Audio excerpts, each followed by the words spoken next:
Uh, Good afternoon to all. Am I visible? Am I audible? Yes, sir.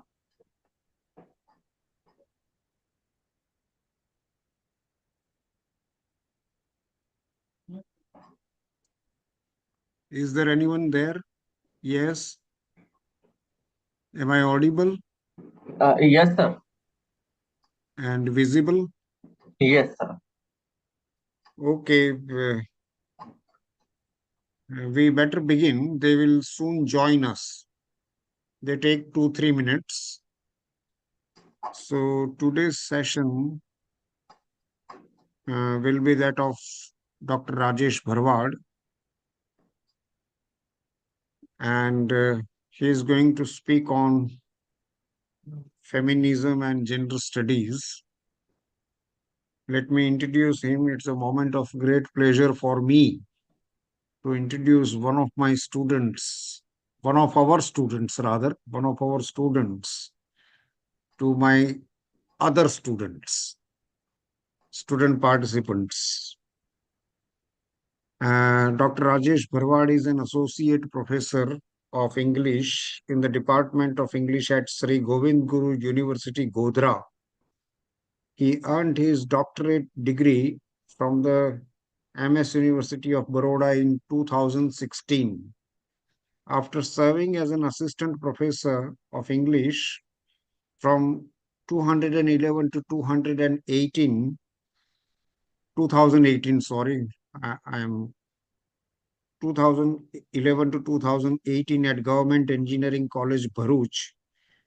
He joined MS University of Baroda in 2018 and continued to serve until 2023.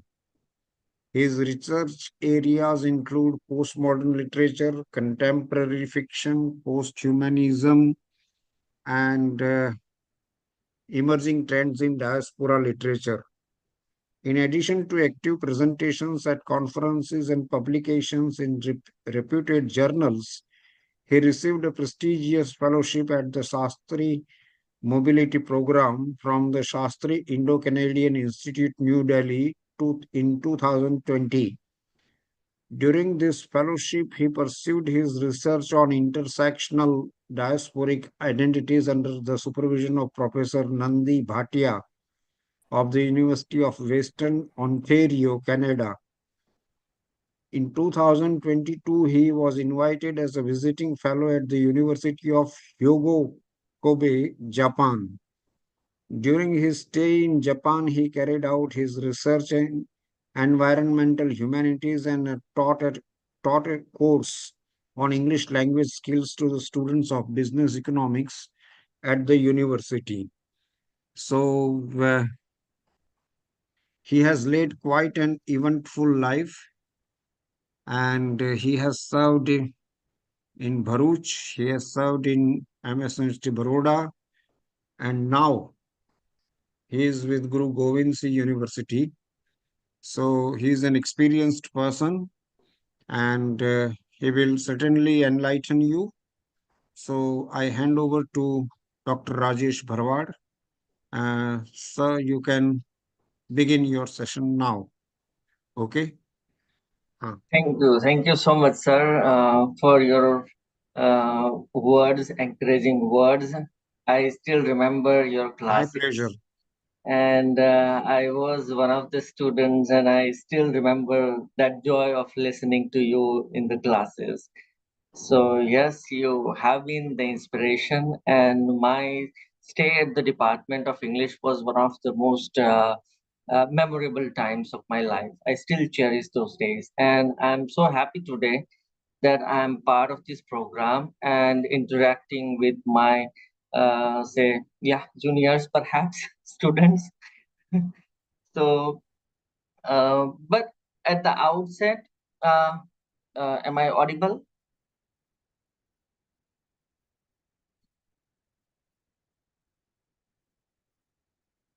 Uh, okay, yeah. At the outset, I would like to share two things. First, I want the students to be participants in the interaction. If they can initiate their video as well, it will be really nice because that way we can connect easily.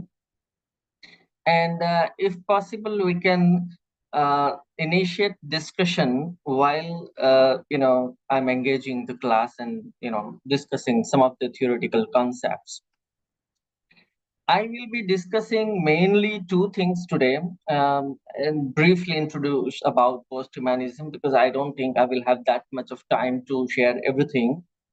But I will discuss key concepts of feminism, and then towards the end, I will lead to say some of the concepts of gender studies, mainly Judith Butler's gender performativity.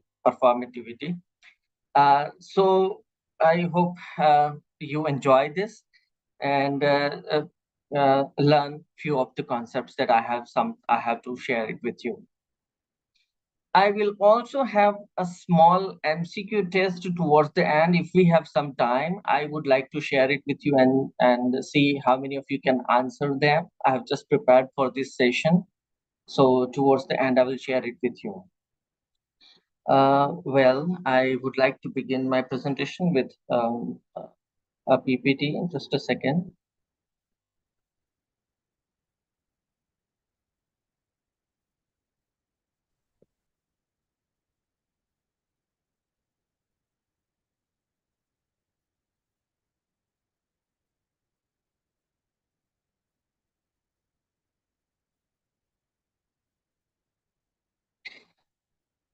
Okay, so are you can you see my PPT? Yes, sir. Okay, good. I'll be happy to hear your voice, so please don't hesitate. Okay.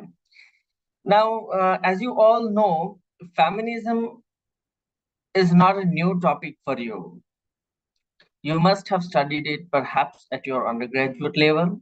I mean, I don't know if the syllabus has changed, or you must have even studied it at your PG level studies, right? So can you just share, like, if somebody can share their ideas about feminism, like what have you read? That will give me some idea about how to go about it, like whether I can go a bit rapidly or I can pick up a slow pace. Anybody who can share something about feminism that they have studied?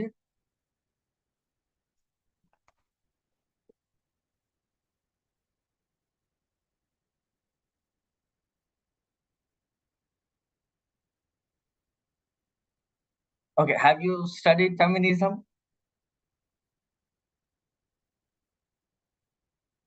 Any of the concepts that you can recall?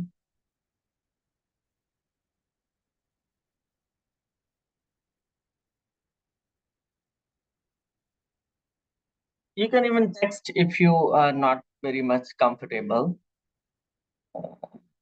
Okay, so yeah, I can read some of the texts that you have studied. Okay, fine.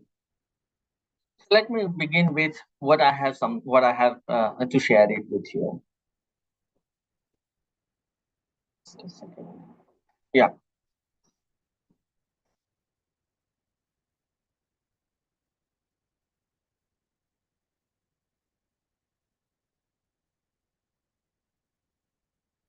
Feminist thought.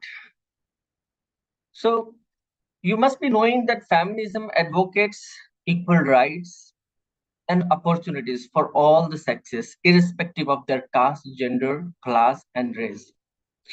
And this is why it gained momentum over the period of time because it talks about equality of all the races.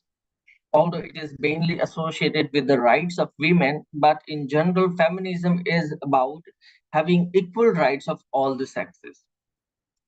It emerged as anti-patriarchal, opposing male-centric social, political, and economic structures.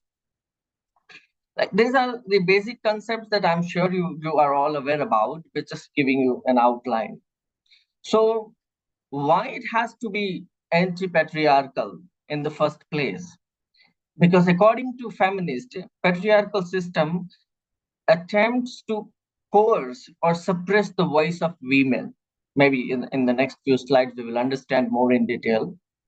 And there are plenty of definitions of feminism, but I'll just share one of my favorites by Bell Hooks, who states that feminism is a movement to end sexism, sexist exploitation, and oppression.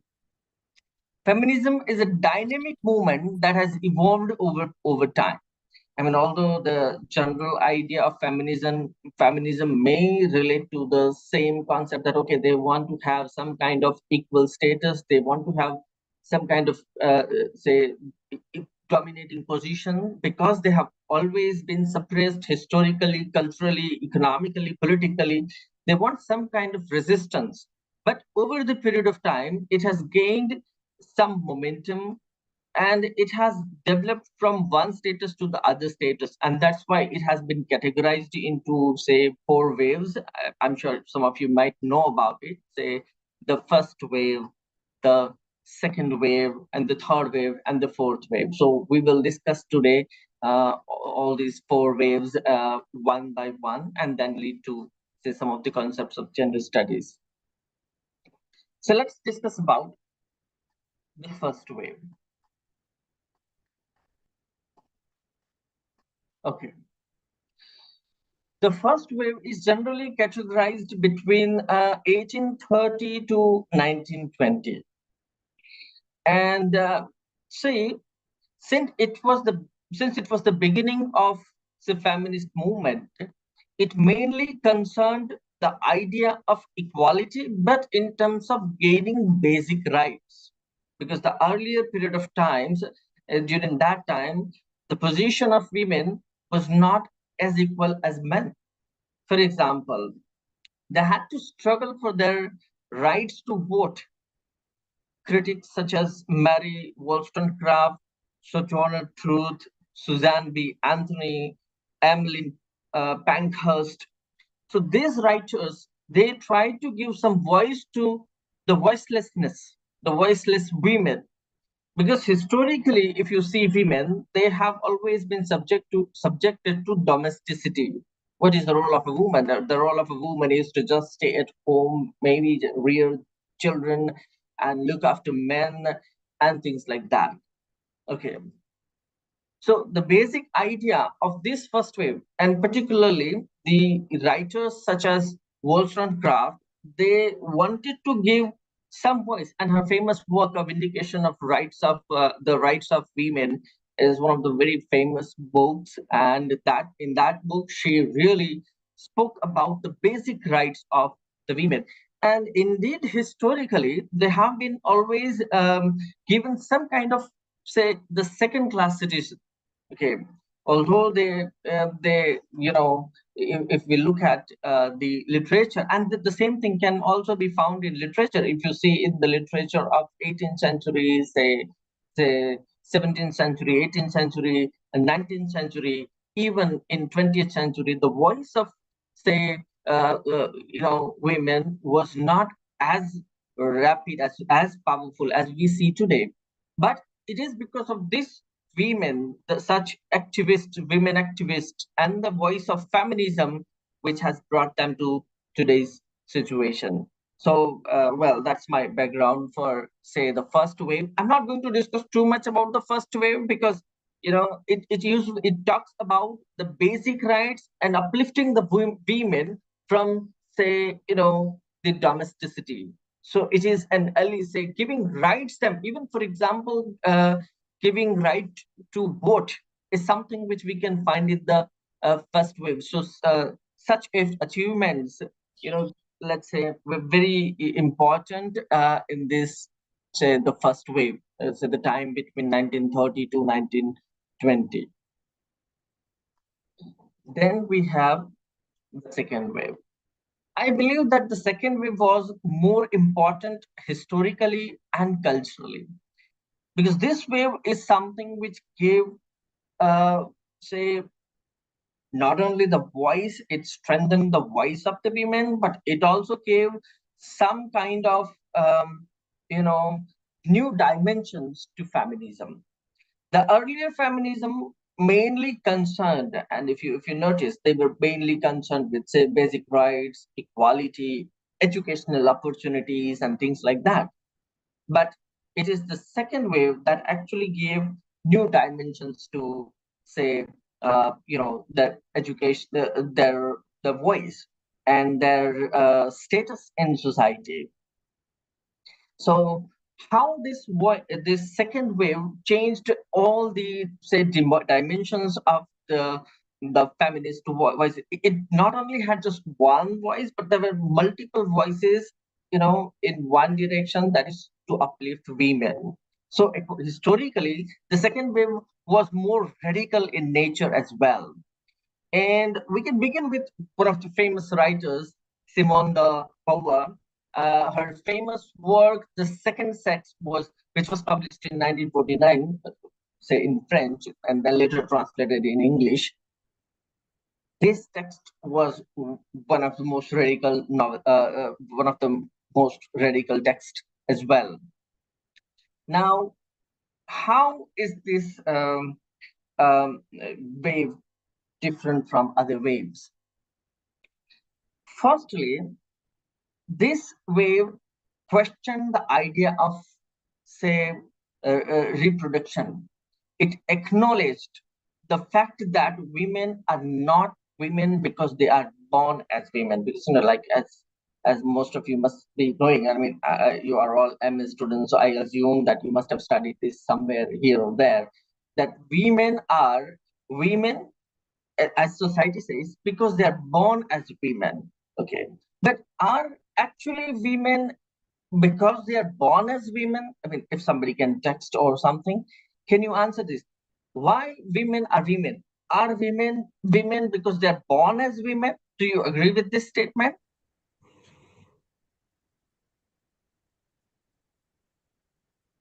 Or they are culturally produced as women?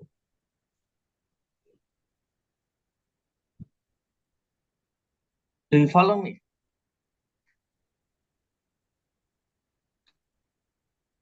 So, okay, some of them are replying. Yes.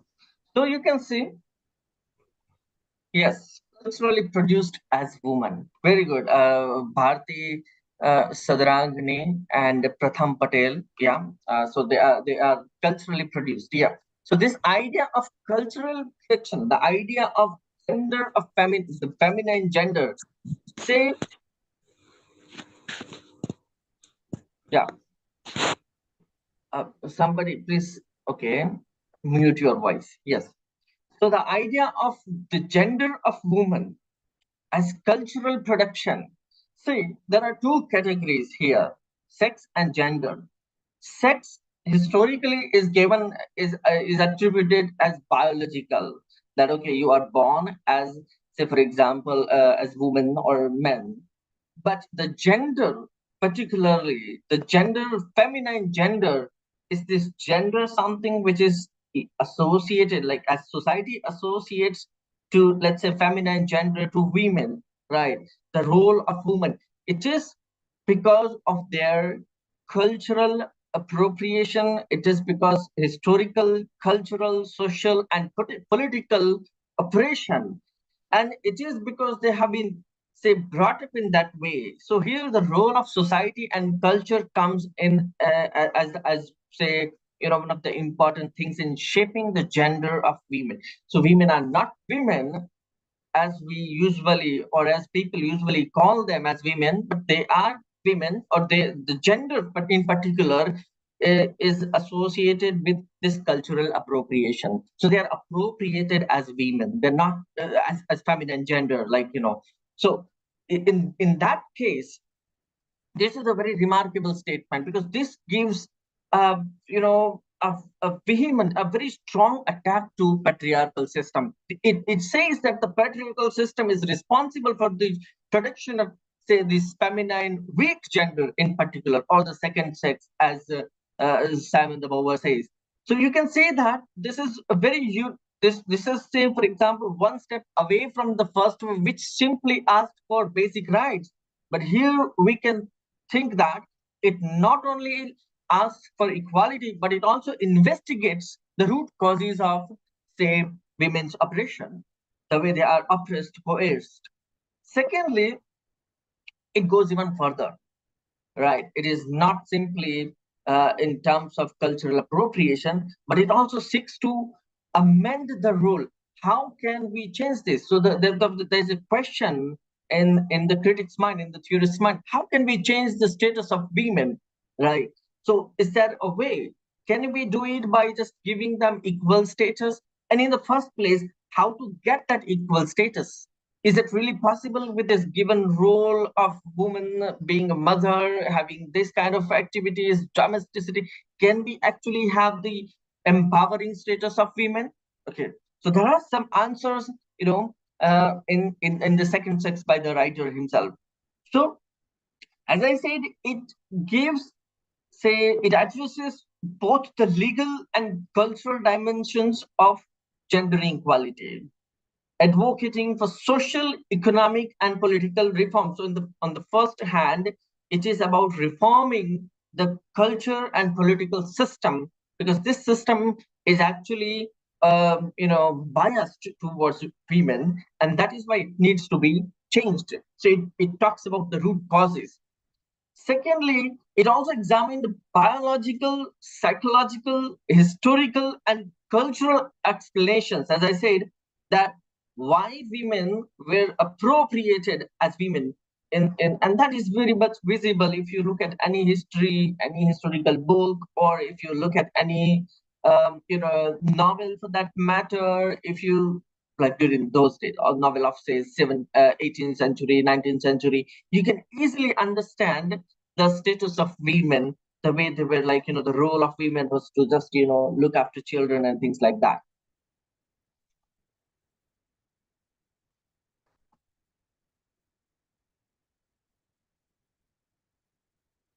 Now, the key aspects of the book. I'm discussing this book in a bit of detail because it is, as students of literature, you must have some ideas clear about feminism, and you cannot gain those ideas unless you understand this text.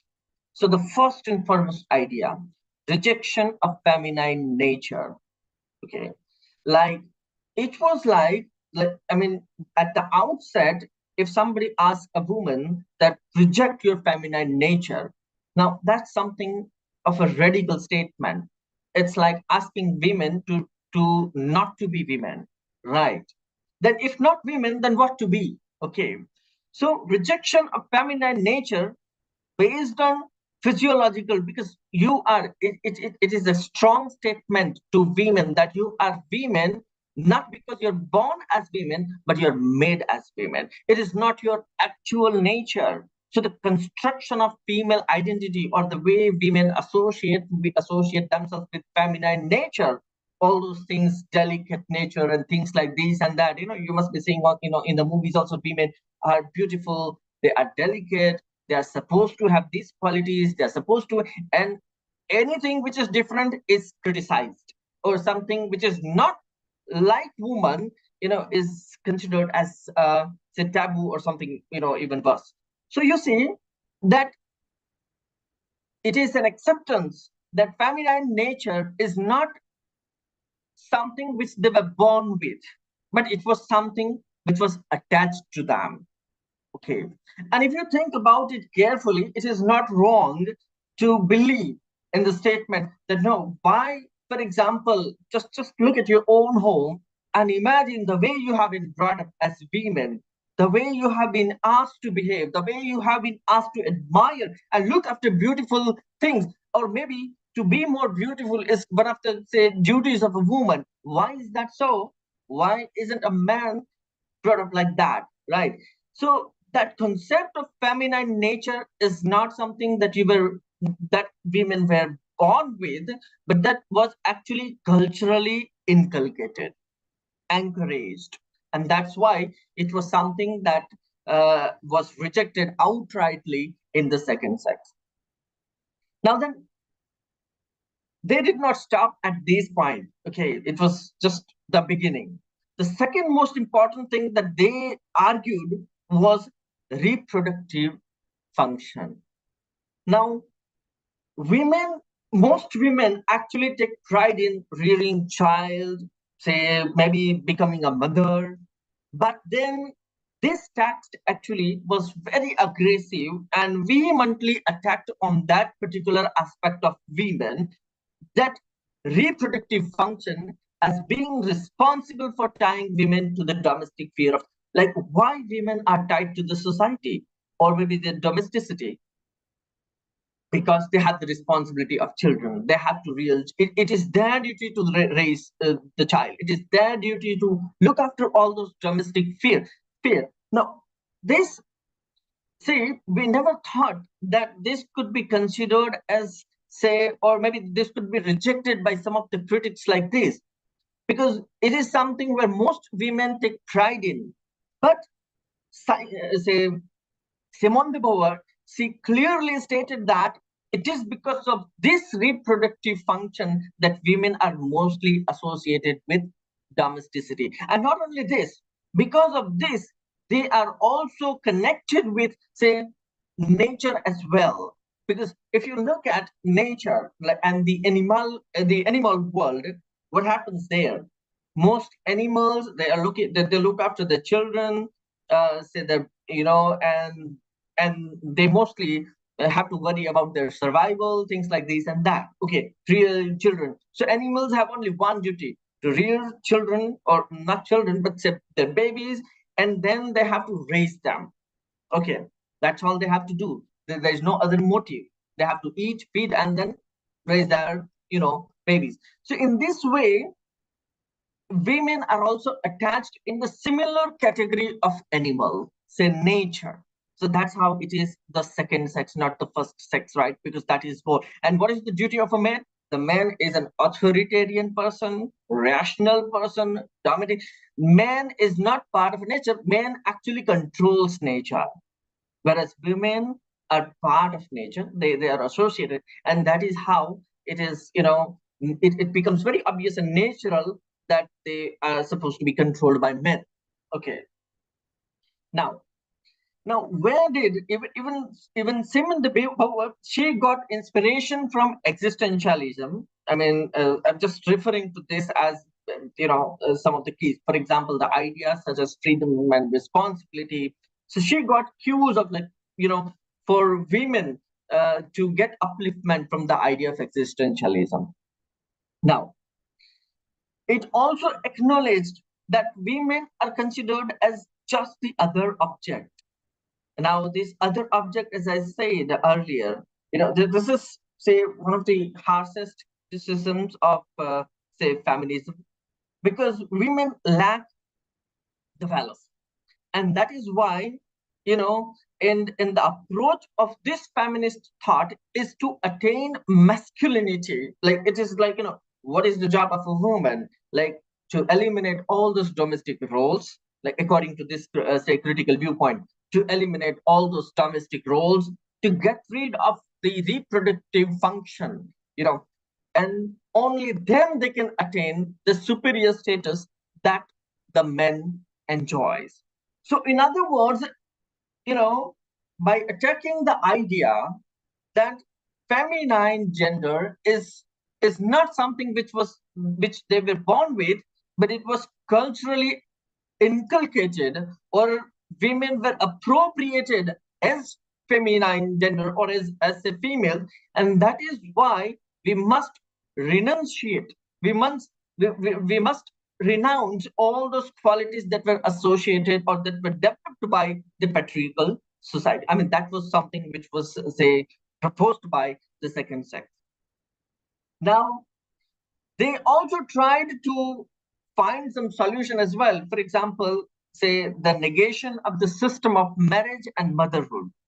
There's only one way that women can attain freedom, and that is to reject marriage and motherhood. Okay, according to this text. I'm not advocating this, but the text.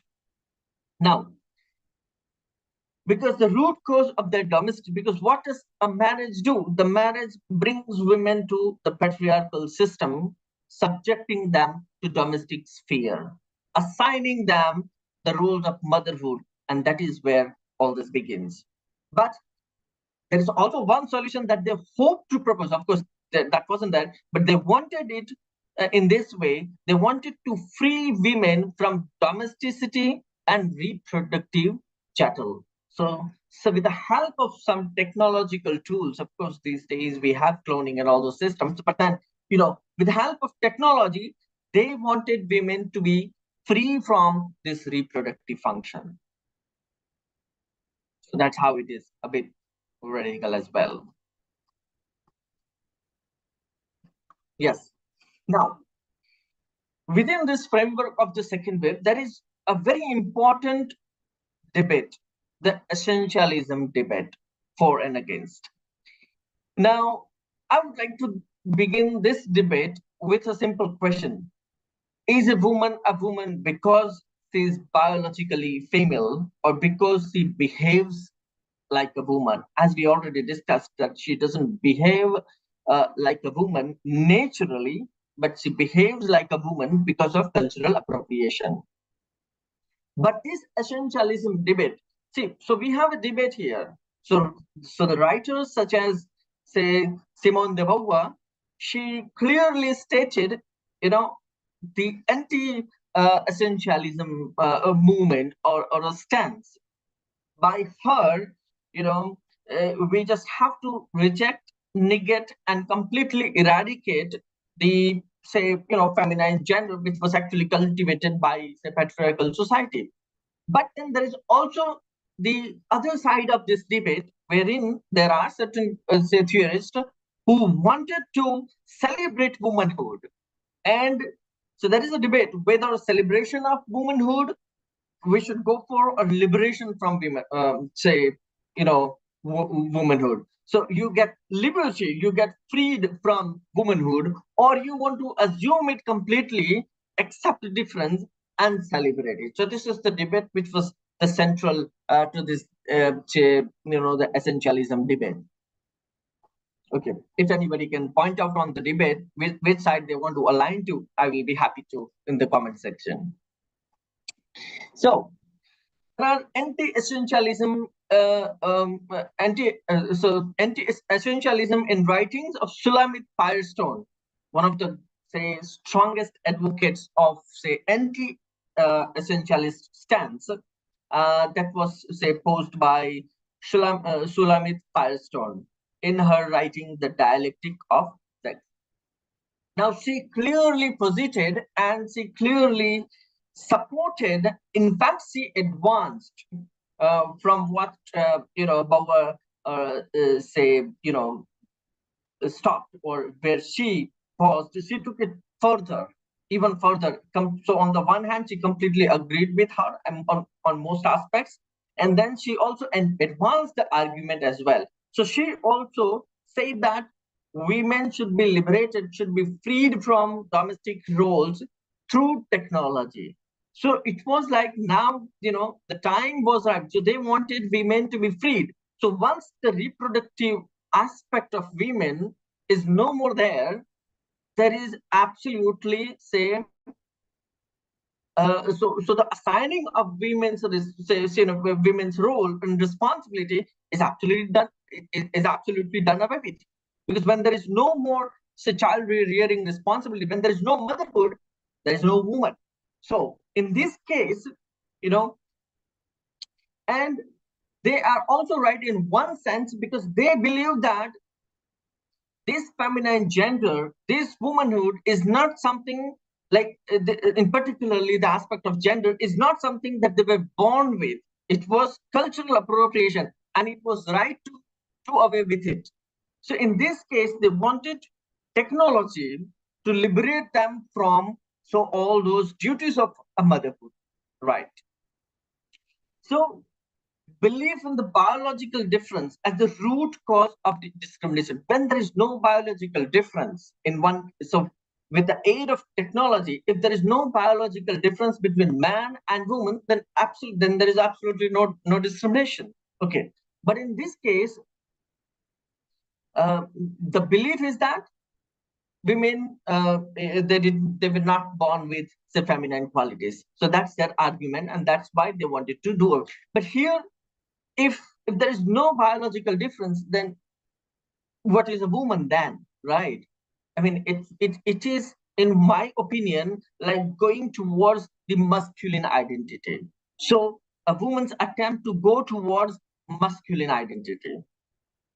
So eradication of biological difference is the only way to gain equal status as men. Now we go further to the same debate. Now there is an alternative debate to say in this essentialism debate. American feminist Mary Daly's book, Gene Ecology.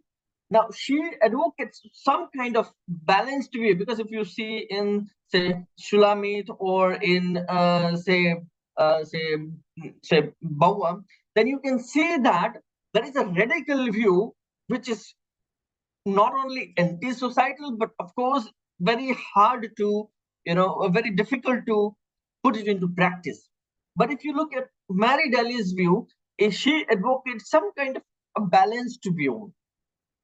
In her book Gene Ecology, she proposes the idea. She agrees with the earlier debate that yes, it is the patriarchal system which is responsible for the construct of feminine gender. But she does not want to reject the idea. So she doesn't want to reject, say, for example, the feminine nature. She advocates the fact that it is feminine gender which is different from, say, the male gender, and that is what they have to celebrate. Okay, so it is a different concept altogether. It is like celebrating the womanhood. It is accepting women as they are, but of course they assume that they understand that it is something which is cultural appropriation, but then she doesn't want to do away with entire feminine gender. She wants to celebrate it. But see, in this process, she criticizes two main aspects. One is religion, one is language. So according to her, Christianity is nothing but, say, it offers one kind of masculine bias.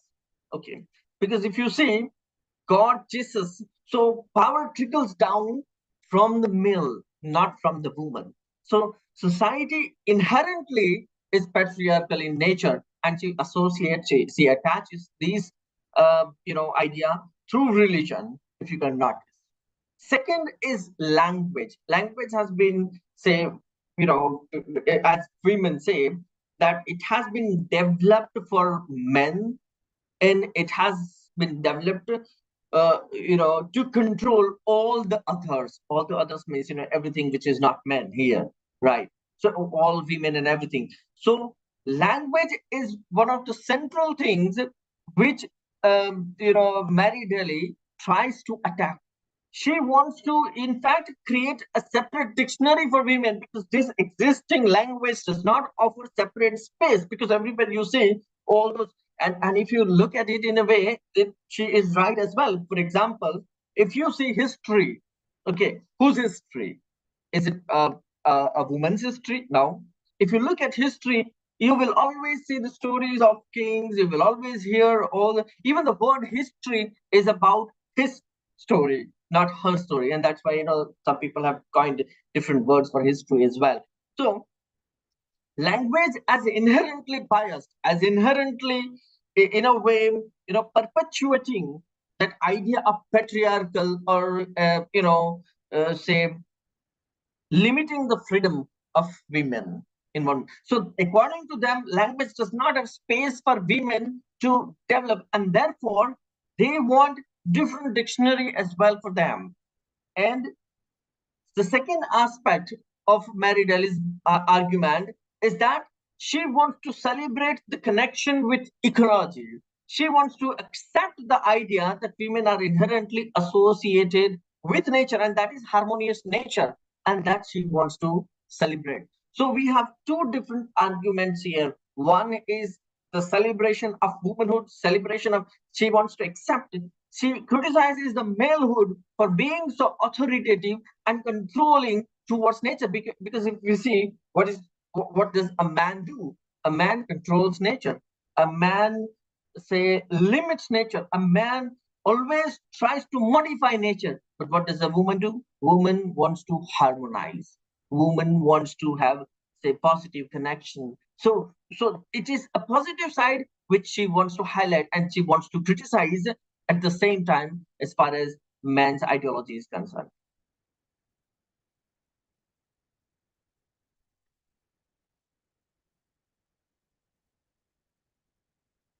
Oh, am I understood? If somebody can answer.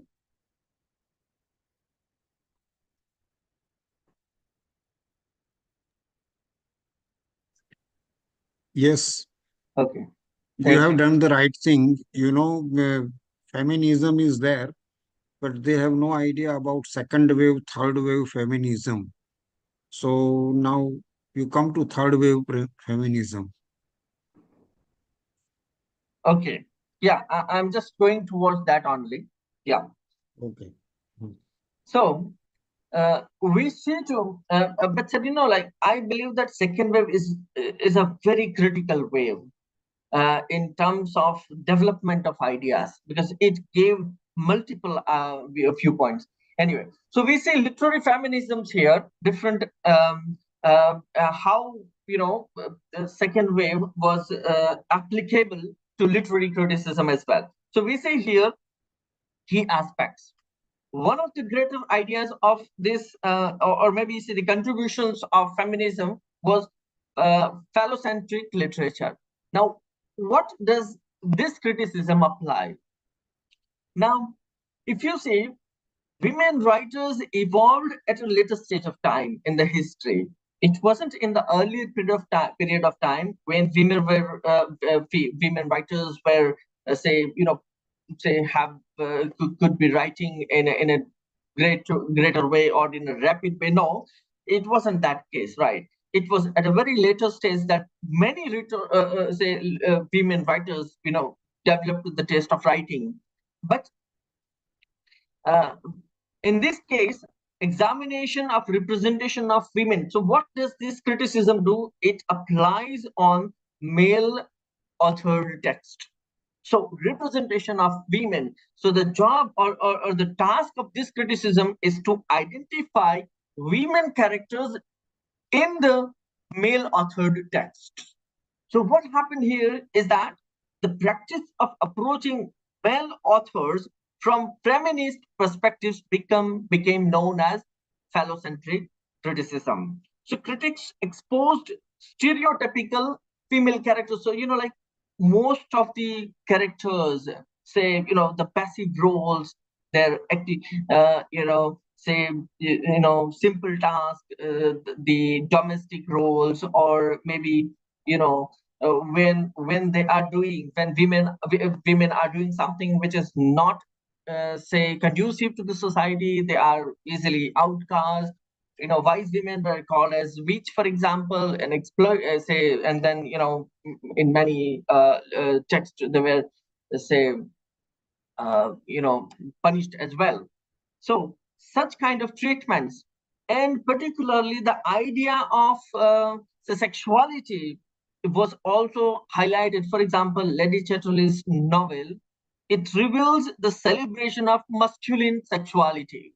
Now, if you see, uh, in this case, sexuality is something, here it comes then male gaze as well, and then sexual encounters as well, if you can see. But then sexual encounters are seen as male achievement rather than the other way.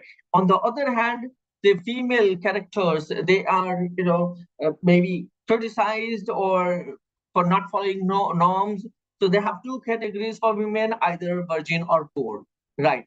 But so that is how phallocentric criticism it exposes the treatment towards women in society. How are women treated in what? So the limiting role of women, their tasks, and their duties, etc. So it allows the active roles of reader to evaluate a text as a political act. So it means that novel is not say kind of or any text for that matter is not say an innocent text. It is always an inherently a kind of political act, and through which there is one set of ideology is say predominant as compared to the other ones. One important criticism which evolved during that time was gynocriticism. I believe that this was a very interesting move because it was through this move that new female writers were encouraged. The purpose of this move was to encourage and to have more and more women writers. So in this way, there is also one phrase, Virago phrase, which actually did something like this: promotion of women writers, encouraging women writers, and having more and more women writers. So it was believed that the established male literary tradition has suppressed an alternative female tradition. So it is only, in order to achieve the dominant status, in order to achieve or an equal status of women, a separate field of women's writing was encouraged. And Elaine Showalter, the originator of the term and author of the literature of their own, questioned the existing canons of literature. And if you see, in 17th century or say in 18th century, how many women writers were considered canonical? Okay, there were some women writers, but we hardly find canonical text written by women, because most text, for example, we associated with say male writers. Okay, for example, John Dryden. We have neoclassical era. We have say the Restoration era. We have the Elizabethan era. We have Shakespeare. So we have all those writers who are male. There might be women writers, and of course, at a later point of time.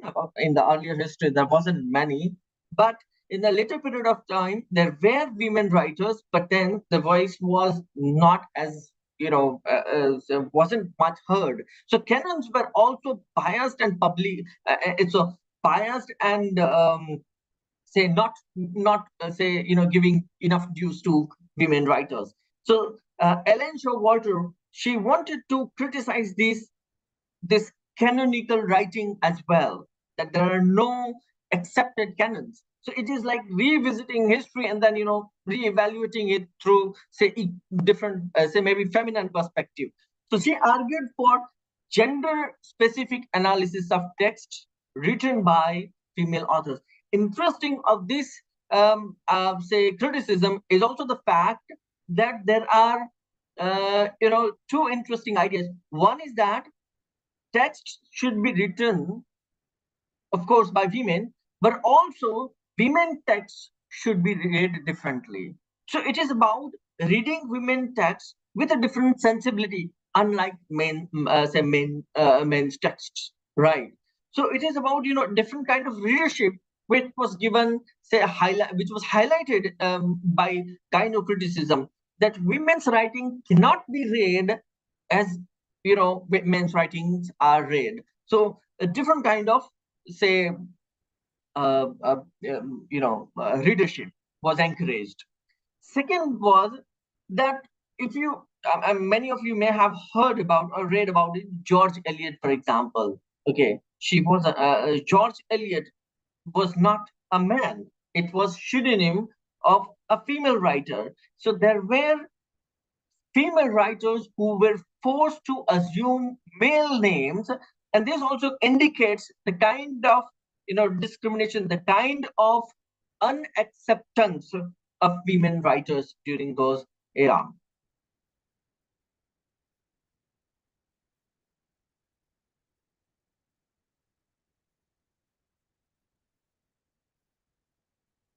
Yes.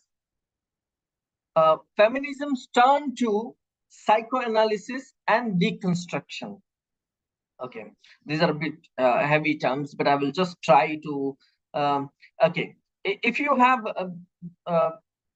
understood, if you have read this, if you have understood this, I might skip some of the points. Is there anyone?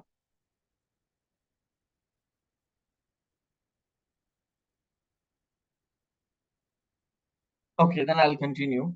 So feminism's turn to psychoanalysis and deconstruction. So here we see Freudian idea that patriarchal law is instilled into the child during the period of socialization. So they take, women's appropriation through psychoanalysis. Psychoanalysis becomes a very key aspect in, say, feminist studies, because it gives different angles. It actually supports the idea. If you look at it, the psychoanalysis supports the idea of female separation, female appropriation. So identity is formed by social influences, as we have been discussing earlier, and this can be understood through psychoanalysis. So, for example, criticism of the Oedipal complex, right? I mean, you must have come across somewhere here or there. So it establishes the father's authority. So, and contrary to this is something that the pre-Oedipal period, which was pure and having an omnipotent mother, identity is unformed and sexless. So here, say the critics wanted to have, they actually wanted the pre-Oedipal period, because that is the period where women are superior, or they are having, kind of an omnipotent, presence. But it is after the Oedipal complex when the father comes and interrupts that process, and when, law and order of the father is established, and then again mother's body becomes taboo here. Now,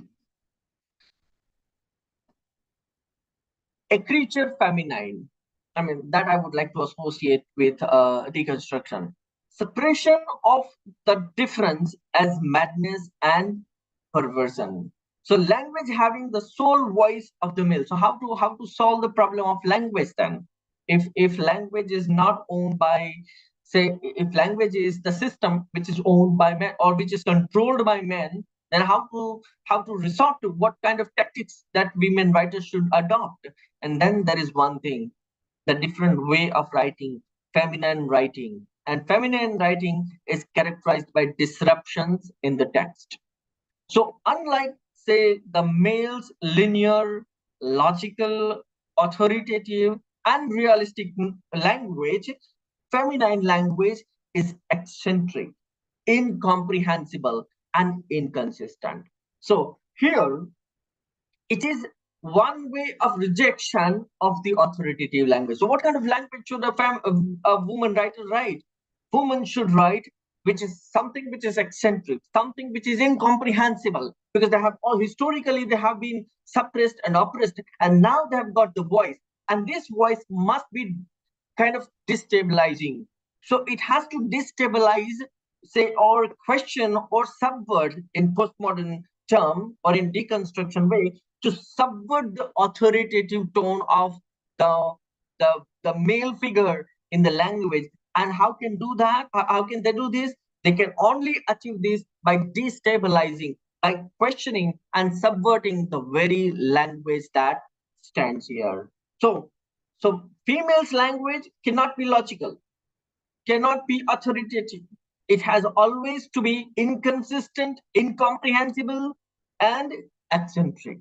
So it is a kind of rejection of the unified language of the male. If you think about language, language is always simple, lucid, clear, chronological, but women opting for, say non-chronological, non-logical kind of language. Okay, now we go to the third wave of feminism, voices of dissent. Okay. Now, historically, we can assume that this movement began in 1990s as a response to the perceived limitations and exclusions of the second wave. Now, there is an inherent criticism that the first wave and second wave was predominantly attached to the white women. Okay, so what was that movement about? The earlier first and second movement. Okay, it was about general women. Okay, they did try to incorporate women in general, but then there is a voice that the general voice of women cannot be equal to the voice of the othered women. The what kind of othered women? So, for example, the voices of black people, black women, the voices of say other say migrant women. In this case, we can understand that the third wave is about inclusiveness, including all the other voices. I'll give you an interesting example for this. For example, the white woman is suppressed by the white man. Okay, husband or wife, for example. So there is only one layer of discrimination or one layer of oppression here. Husband, wife, white man, white woman. Here, for example, if we look at the case of a black woman, then the oppression or the coercion or say exploitation is at multiple levels. So the black woman is, for example, coerced or say maybe exploited by the black man in the first place. So we have one layer here, black man attacking or maybe exploiting the black woman. Then there is another one that is white man exploiting the black woman. So that is the second layer. Or maybe there can be even white woman not considering the black woman as equal one. Okay. So the black woman is having multiple intersections. You can see. So here it is not just about one race. It operates to multiple races, multiple say it includes gender and sexuality. It also includes multiple races and ethnicity. So you can see here the exploitation through multiple intersections. Okay, so this intersectionality brings in a new dimension. So it voices for the other women. Okay, so like what is the status of the othered woman who is it's itself a part of the othered community, right? So here, this wave tried to address the diverse experiences of women and other marginalized groups. And in one way, they are right also because you cannot compare the experience of black women with experience of white women. Or you cannot compare, for example, the experience of, say, Indian women with the experiences of, say, American women, because the experiences are completely different. So in this case, the voices, so the general voice of feminism cannot last here because all these voices are different and their experiences are different. And that is how the term intersectionality emerged. So it became more towards, say, inclusiveness. So including more of the other voices, not just the white, say, woman's voice, but of course the voices of all the sections and, say, parts of the world. So that is how it became more inclusive. And it was, of course, the voices of dissent because so the black women cannot say that their problems are addressed by white women because their experiences are completely different and they have different problems altogether. And the plight of the black woman is much higher than the plights and problems of white women if we compare them. So it challenged the notion of a universal female experience and highlighted the importance of understanding the multiple and intersecting forms of oppression individuals face. I hope you get my point here.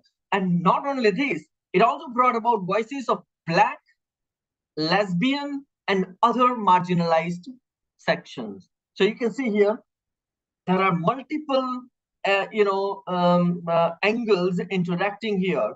Now, for example, when we think about black women, of course, we have multiple views.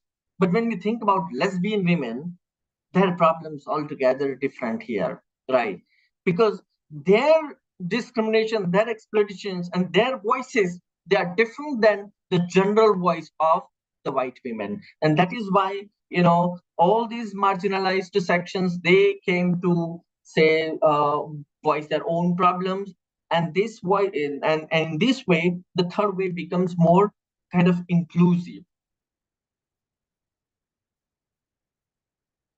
So it then developed intersectional framework for feminist criticism. So one general voice of, say, white women was no longer tenable, was no longer acceptable, because feminism is not just about, say, one section of society. It is the problem of the entire world. And when we look into the multiple cultures, races, and ethnicities, then we have different problems, and their all different problems have to be addressed. So terms such as Black Power, Third World, and lesbian criticism emerged to question the universal experience of women. So this, as I said earlier, it is more about questioning the universal experience of women. It is not that, all the women are having similar kind of discrimination or similar kind of experience all over the world.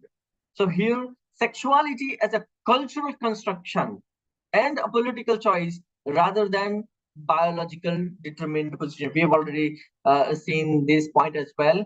Then emergence of lesbian writing in and criticism. So in this wave, there was more, gender studies also, of course, evolved as a matter of fact during this time. And then criticism of Showalter's gynocriticism, which failed to incorporate emerging lesbian identity. So, in this particular third wave, gender became more and more complex scenario. So we'll discuss in the next slide how gender became some kind of a different field altogether. So key figures of this criticism were Bell Hooks, Judith Butler, Kimberly Crenshaw, and Rebecca Walter. Okay. Now, the three main figures. Bell Hooks. Her important work, And I, a Woman, Black Woman, and Feminism. This outlines intersection of racism and sexism on Black women, and how the conversion of sexism and racism has contributed to Black women having the lowest status in American society. As I said earlier, that in the ladder of supremacy, first there are white men, then there are, say, the white women, then Black men, and then there are Black women. So Black women, they are at the lowest status in the American society. And that the same way we can also discuss, say, the Indian perspective, that in India, the general voice of women cannot be applicable to all the sections of society. For example, say the downtrodden community, such as the say Dalit community. So the plight of Dalit woman is very different from the plight of, let's say, elite class women. So we can have similar kind of intersectionality in Indian society as well, because here the Dalit woman may have multiple layers of exploitation as compared to the say the general woman or the elite class women in India. So Kimberly Crenshaw rightly says, and I quote, "We tend to talk about race inequality as separate from inequality based on gender, class, sexuality, or immigrant status. What's often missing is how some people are subject to all of these, and the experience is not just some of these parts." So she clearly highlights, and Crenshaw is, she is known to have, let's say, coined the term intersectionality. So this, in her explanation of intersectionality, she outlines how multiple layers of exploitations of women we can find in our society. Rebecca Walker is a bit different here. Her, it is she who coined the third wave, and she rejects commodification of beauty as restrictive and derogatory. So she says that, modern generation, this new technology, say, even the social media as well, beauty has been constructed, as she says, by a very white and patriarchal paradigm and gaze. Now, her point of view is very different in this case, because she clearly mentions about her point of view is clearly related to the idea of beauty. I discussed about this earlier, but I would like to focus here. What exactly is beauty? Beauty is central to feminine gender. And when a female, for example, a woman, is considered as a beautiful woman, it is, let's say, one kind of, say, appreciation for a woman. But at the same time, it is limiting the, say, the idea of a woman, because it is only limited to beauty. Okay. So in this case, it is a limiting factor, and that is what Rebecca Walker wants to say, that the idea of beauty must be reformed, because in a way it is about male gaze, and it is about say patriarchal paradigm, that women have to fit into the structure, the structure of beauty which is assigned by men. So it is like approval of male gaze in accepting, say, women's beauty. But then in this, she wants to criticize this very idea of beauty. Instead, she offers for, say, say the inclusiveness and the idea of, say, having one's own identity as it is.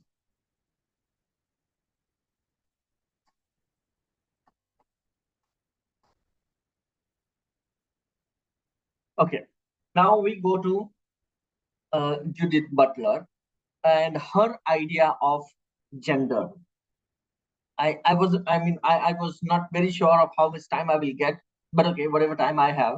So she states, gender is the repeated stylization of the body, a set of repeated acts within a highly rigid regulatory frame that congeal over time to produce the appearance of substance of a natural sort of being. Now, I wouldn't read everything that she has said, but okay, I would just like to explain a key idea of gender performativity, some central ideas of gender performativity. Gender and sex. As we know, that gender is associated with, say, the act of appropriation. Why is a feminine gender, or why woman is a woman? It's because an appropriation. So as we earlier discussed, gender and sex, they are two different categories. Historically, they are considered as different. Gender is something which is, let's say, as the earlier critics said, that gender is something which is appropriated, constructed, or maybe it's a social construct. Gender is social construct.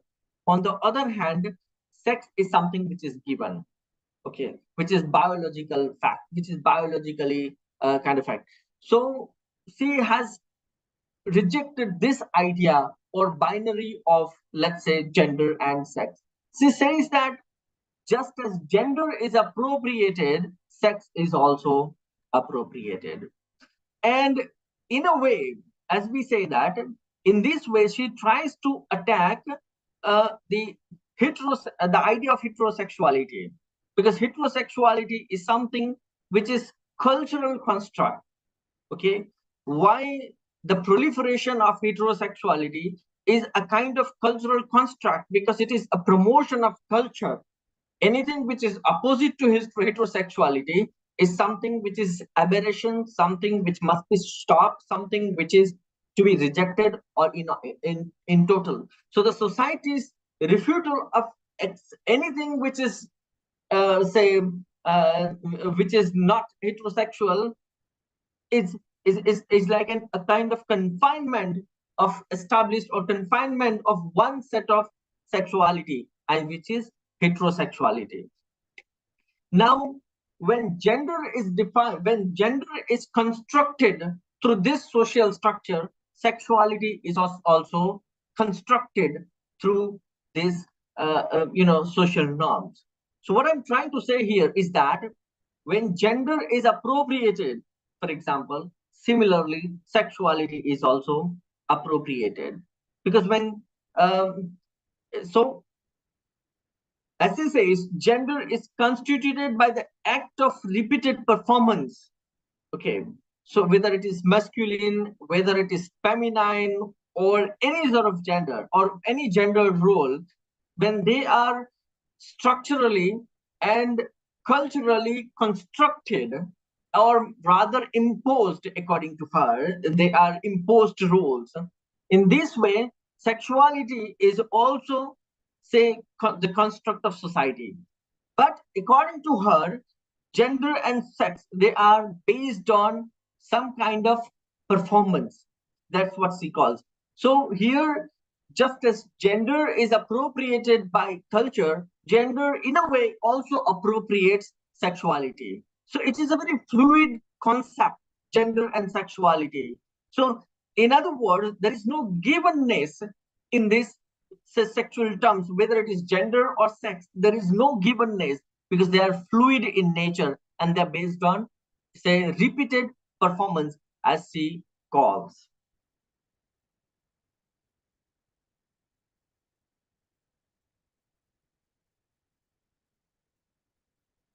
Yeah.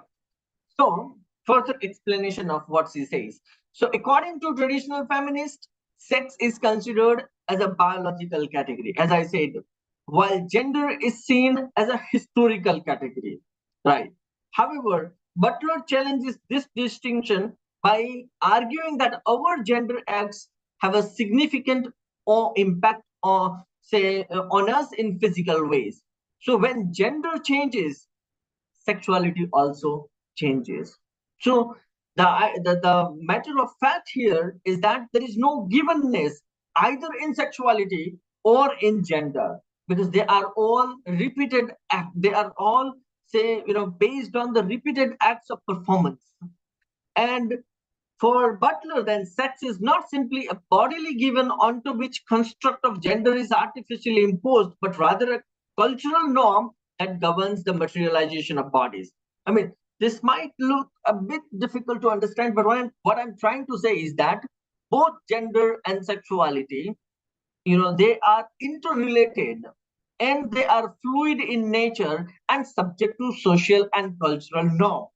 So as the social and cultural norms change, they also change. And if you agree, there are also new technological devices through which, technological advancement through which, gender and sexuality, they are also changed. For example, let's say transgender, say, changing their sexuality. So in this way, gender and sexuality, they are also fluid in nature, and they actually rely on repeated acts of performance.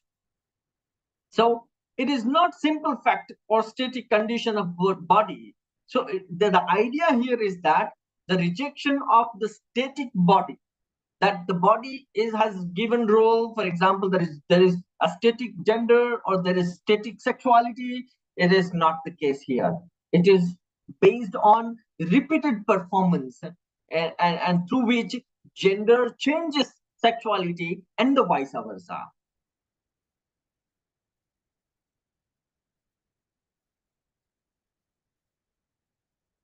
Okay, so we go to the fourth wave of feminism now.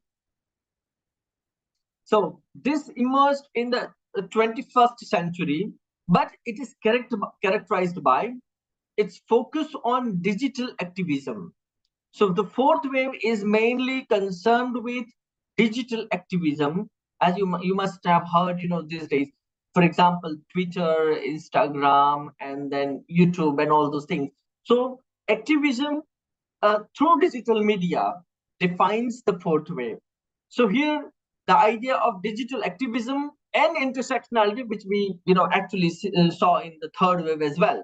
So this builds on the achievements of previous waves while utilizing technology and social media to mobilize and amplify feminist voices. So it addresses a wide range of issues, sexual harassment, and all those things. But the important thing is here is that the amplification of, say, female voice, the idea of women voice became more powerful because of the technological say advancement.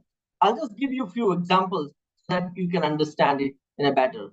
For example, Chimananda Ngozi Adichie, a Nigerian writer and feminist, she states that she has been influential in promoting feminist ideas through, for example, her TED talk, "We should all be feminists," and things like. I'm just giving you three important names of, say, the fourth wave. Second one is Roxane Gay, an American writer and cultural critic. And she has also explored the themes of gender, race, and body image. And then we have Tarana Bog, founder of the Me Too movement. I'm sure some of you may have heard about Me Too movement as well. Like just a few years ago, last year, 1 or 2 years ago, there was a Me Too movement, and then raising awareness, problems of female at social media. So experiences, so exploitations of women were put forth in social media. So it was a very strong movement, and many women and celebrities actually, shared their experiences at Me Too movement. You must have seen this sexual harassment and all those things. Okay, I'm sure some of you may be aware about these sexual, harassments being put forth on social media. So that is about the fourth wave. Then major achievements of the fourth wave. So one of the first things that they achieved was digital activism.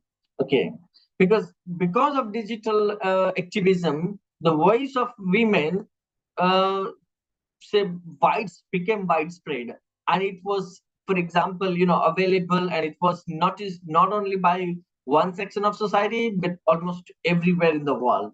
So digital media became a very key aspect, a crucial role in say in the fourth wave. For example, Me Too, Times Up, body positivity, all these things. Then intersectionality was actually developed in the third wave, but it carried on, it continued even in the fourth wave as well. And we discussed about it in detail, so I wouldn't discuss further about intersectionality. Then body positivity and inclusivity, as we discussed about the idea of body positivity, like not just one aspect of beauty should be considered. The idea of beauty in fact must not be understood in terms of the male gaze, but it should be, say, all acceptance. So in that way. Then reproductive rights and justice. Right. So again, giving rights to women in relation to reproduction and giving equal justice to them, whether contraception in terms of contraception, abortion, and comprehensive sex education, etc. Then, okay, this is the last slide. After this, I have a small test for the students.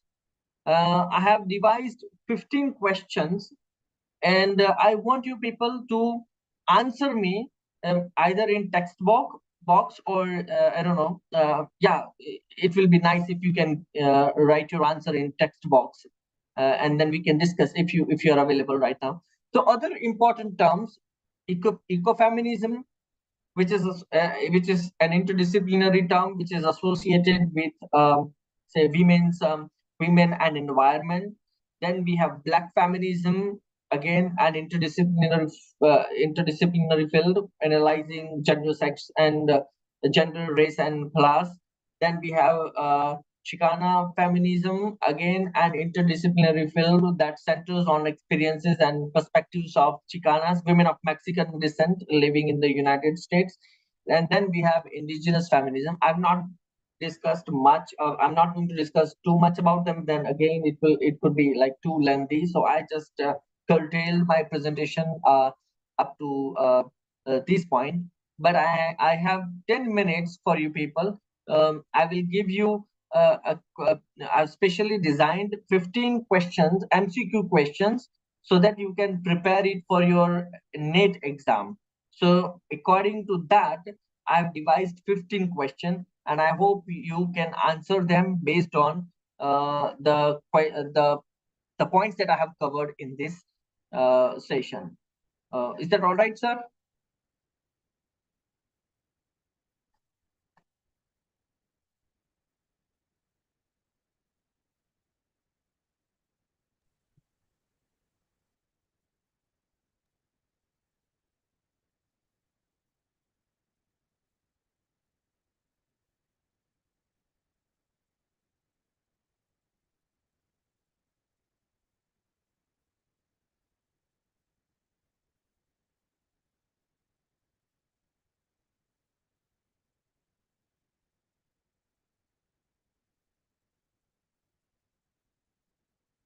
Am I audible? Yes, sir. Yes, sir. Okay. Okay. Now, I will be happy if you can answer my questions. I have prepared 15 MCQs for you based on the presentation that I have just completed. So, are you ready to give that small test? Yes, sir, sure. Okay. So, I would want you to give answers quickly on the chat. Okay. Okay, just a second. I will. Can you see the questions?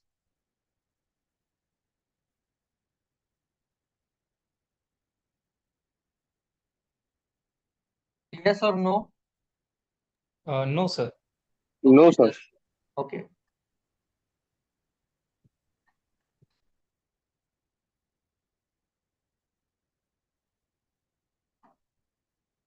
Hmm. Now you should be able to see.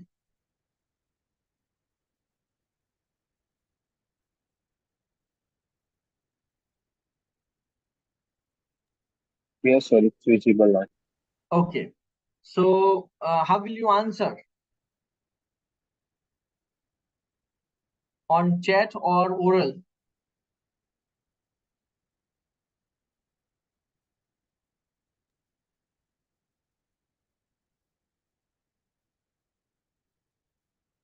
Okay, fine. Okay, this will give you actually some kind of idea, and it will give you an understanding.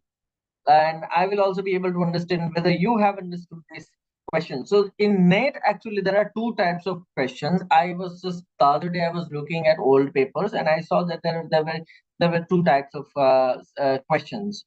One was factual questions. Let's say what was happening and when did it happen and things like that. And the second type of questions were context-based questions. Okay, wherein your understanding is tested. Okay, so let's say I have tried to devise both the types of questions on feminism, context-based question and factual analysis, or maybe it's a fact-based questions. So first question is, which of the following captures the ideas of feminism accurately? A very simple definition of feminism. Like, so I want you to answer the first question right now.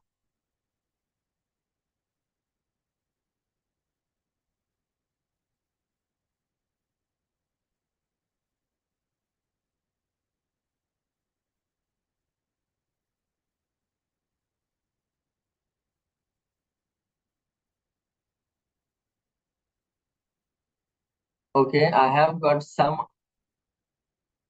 Okay, so most students are going for B. Okay, anyone who is left to, or anybody who is yet to answer?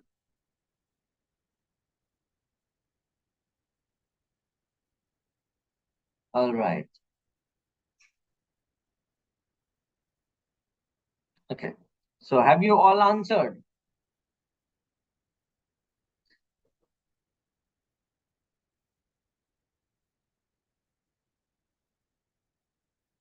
Okay, I think those who are available may have answered. So fine. So the first question, yes, you are all right. Answer is B. Feminism is anti-patriarchal and advocates equal rights for all the sexes. Okay, good for you. Now, the second question. Who among the following is considered one of the founding figures of feminist thought? What is the answer here?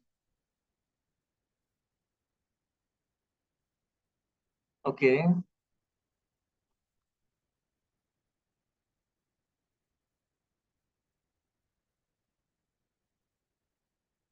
Good. You know, the answer of this question, I would just like to share with you a trick that the answer of the question itself is it easily noticeable in the options. For example, uh, say option A cannot be the answer because it is the second wave, whereas feminism actually began before that.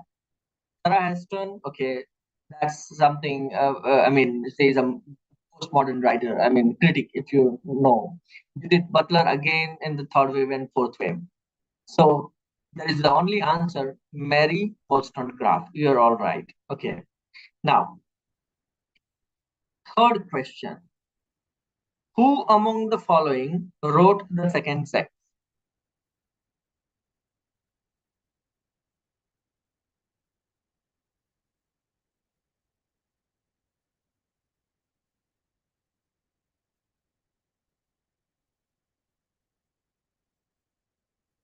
All right, very easy.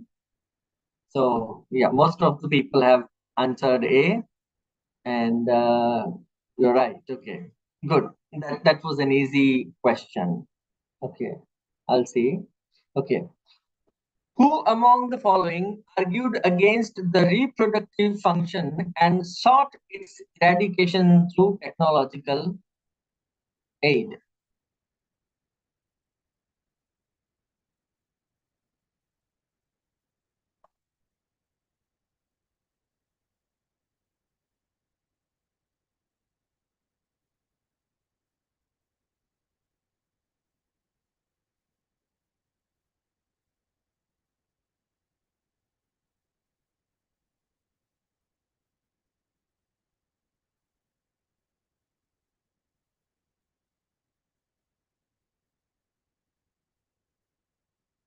Okay, well, I have to clear here that fourth question, A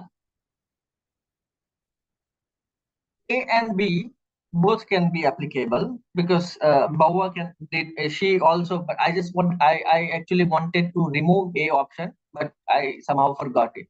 Anyway, but the answer B is also a correct answer. Who was fifth question?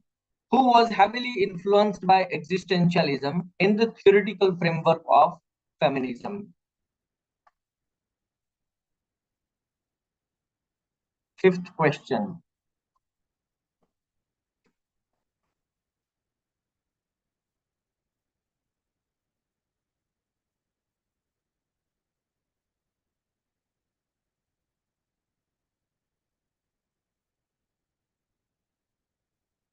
Okay, I have got only can you answer like 3A or like opposite question? As I get confused, like which one is for which one. So like question 3A, question 4A, or something like this. Can you do it for me one more time? Question 5. Yes, very good.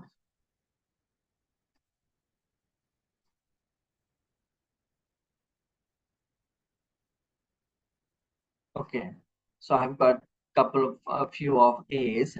Okay, good. Well, it seems that you have understood me. Okay.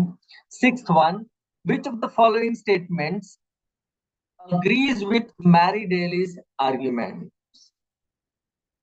Read it carefully. Which of the following statements agrees with Mary Daly's argument?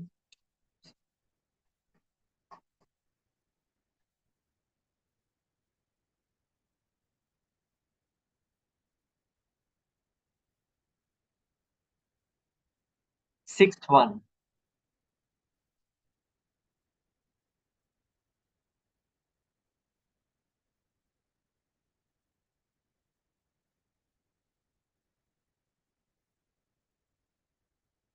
Yes.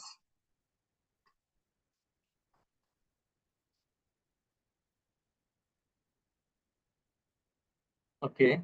It took some time.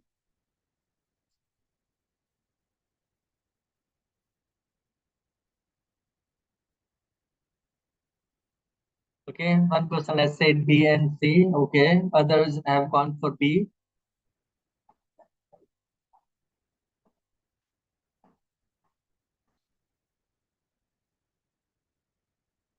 Anyone else?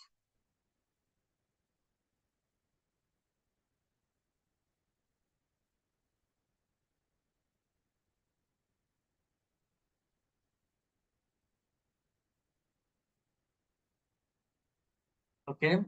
I would go for the B option, rejection of patriarchal system, and at the same time, celebration of feminine qualities.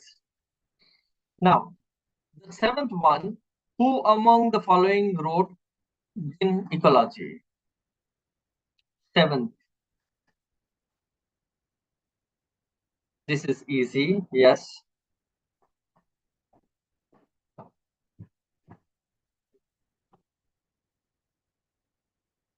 Okay,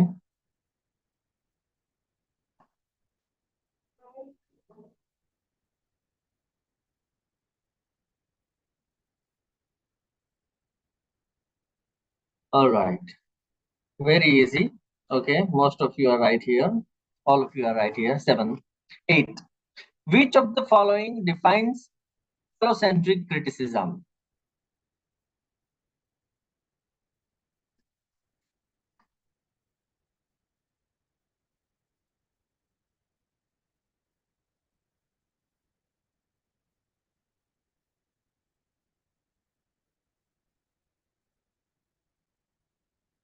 Eighth question.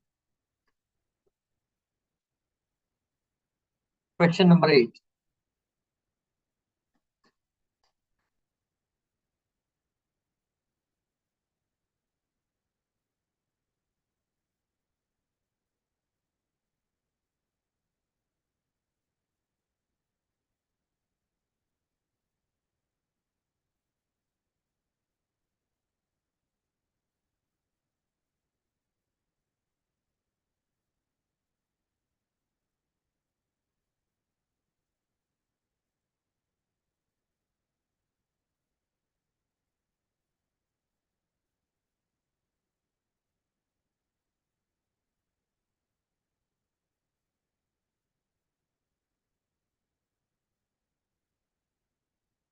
Okay, think hard.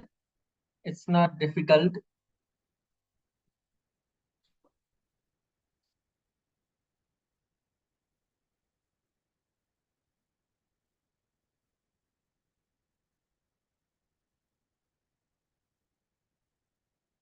Okay.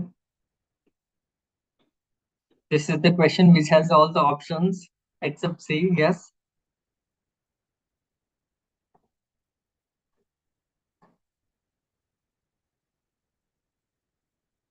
Anyone still to answer?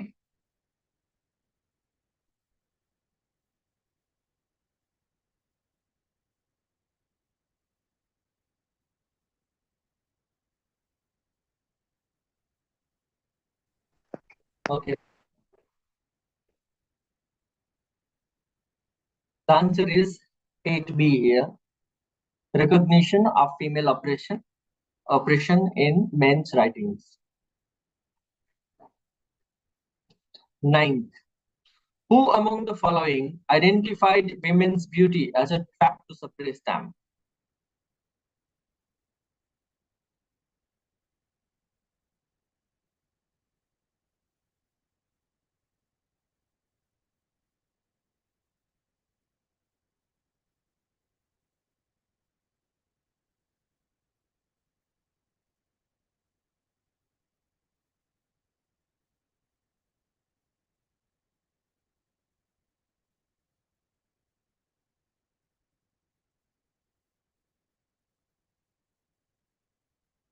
Did you forget Rebecca Walker?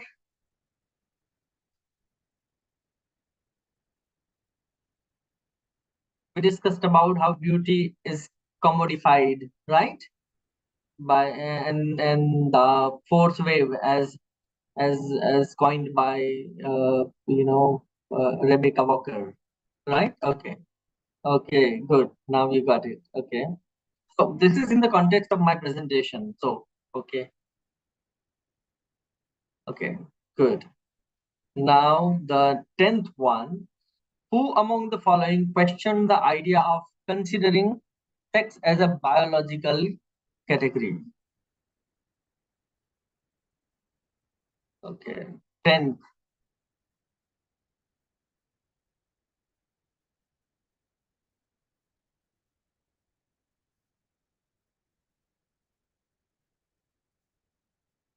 Remember, it is not gender, it is sex. Okay. Wonderful.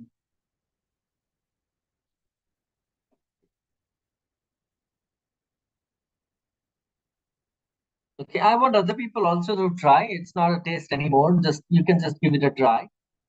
I would like to see how you have understood it. Okay. So yes, very good. It is Judith Butler.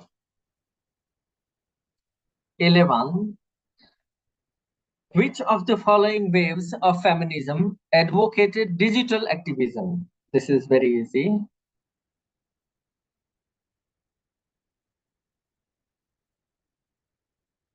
11th question.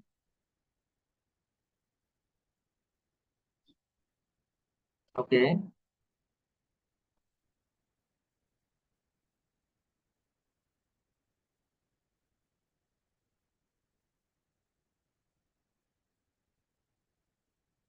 Okay.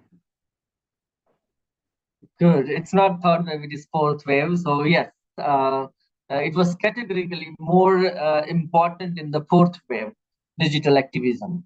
Okay. Now, 12th. Who among the following critics is known for the concept of gender performativity?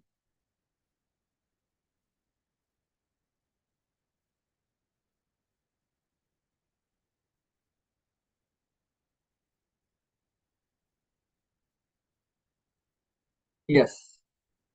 Okay. Again, Butler, very good, right option here.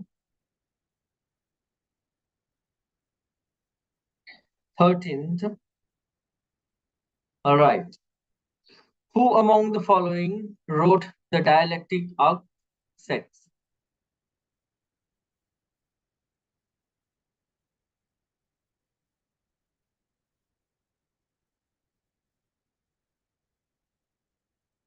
Right.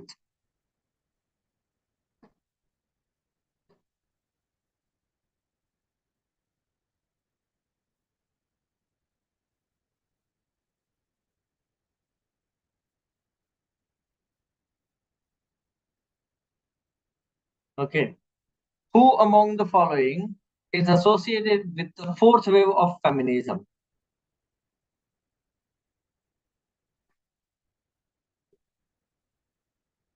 Fourteenth.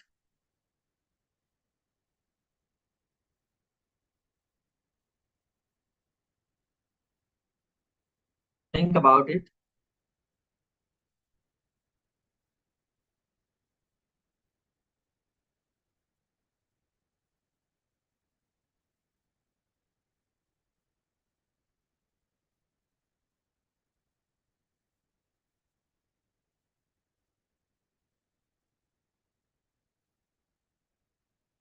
Okay, it is D.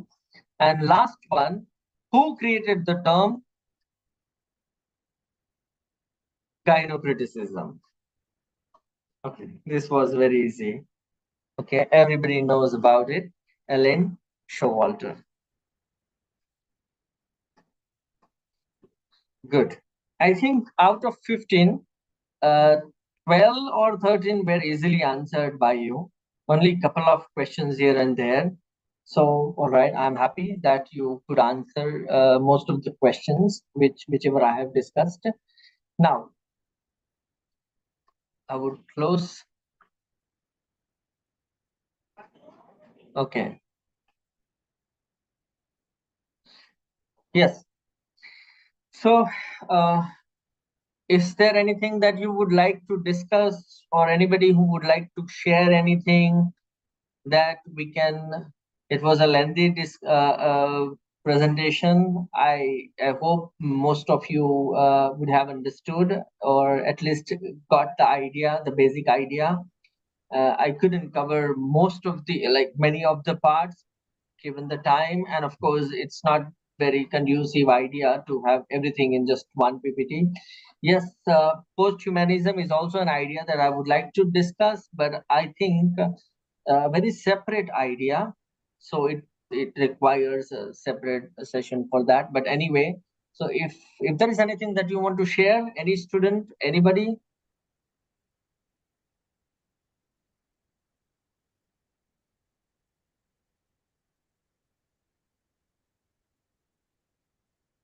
They must have heard about third wave and fourth wave of feminism today only. I don't think anyone informed them.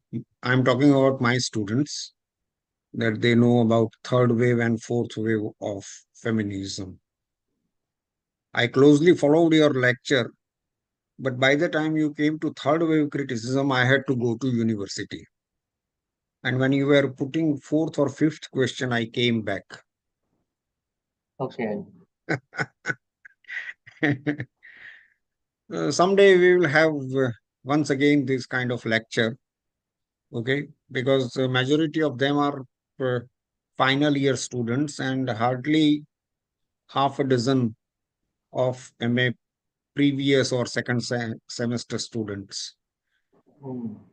So it seems no one has any question, and let us make him free. So, go, Rajan.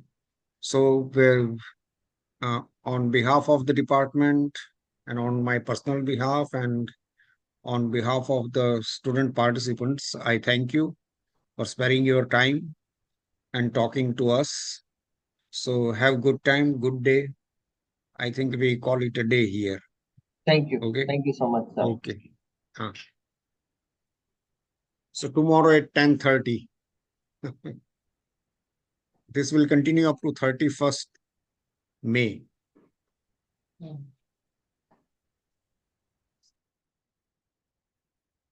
So should I leave, sir? Okay. Sure.